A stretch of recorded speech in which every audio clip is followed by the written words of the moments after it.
يا أيها الذين آمنوا كتب عليكم الصيام كما كتب على الذين من قبلكم لعلكم تتقون।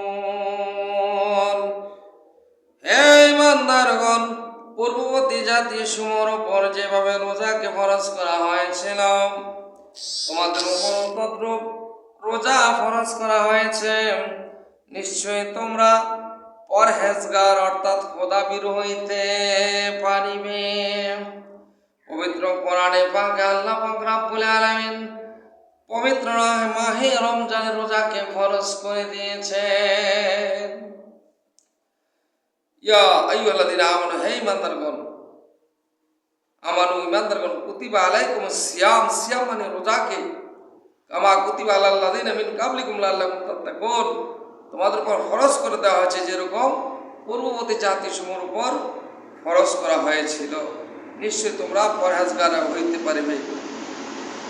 মিন ক্বাবলিকুম লাআল্লাকুম তাত্তাকুন, পরহেজগার হইতে পারবে। আর বোঝা গেল বাবাজিরা আমার, বন্ধুরা আমার, পবিত্র মাহে রমজানের রোজা রাখা আল্লাহর হুকুম ফরজ।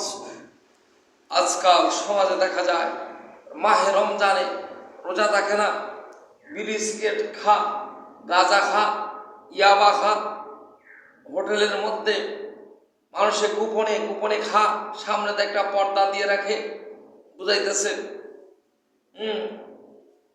একটা লুকোচুরি করে খাইতেছে, কিন্তু আল্লাহ তো তাকে দেখতেছে।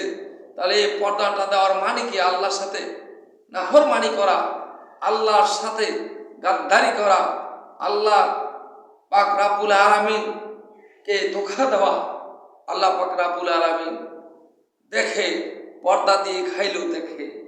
কাজে এই রমজানে কিছু ভণ্ড পীর আছে, কিন্তু কিছু ভণ্ড পীর আছে, গাঁজাখুর পীর আছে, যারা মাহে রমজানের রোজা রাখে না, তার মুরিদকে রোজা রাখার জন্য তাগিদ করে না, সেও রোজা রাখে না, তার মুরিদকে রোজা রাখতে দেয় না। কারণ আল্লাহ রমজানের রোজাকে ফরজ করার পরও যারা এই মাহে রমজানের রোজাকে রাখে না, তার জন্য কঠিন শাস্তি ভোগ করতে হবে। কাজে যারা রোজা রাখে না, তারা মূলত আল্লাহর হুকুমের বিরুদ্ধে কাজ করছে। কাজে আল্লাহ পাক এই সমস্ত ভণ্ডদের থেকে আমাদের ঈমানকে হেফাজত করুক, আমিন। আর যারা হক্কানি পীরের মুরিদ, তারা নিজেরাও রোজা রাখে, তার মুরিদকে রোজা রাখতে বলে, কারণ এটা ফরজ করা হয়েছে রমজানের রোজাকে। আল্লাহ পাক বুঝার তৌফিক দান করুক।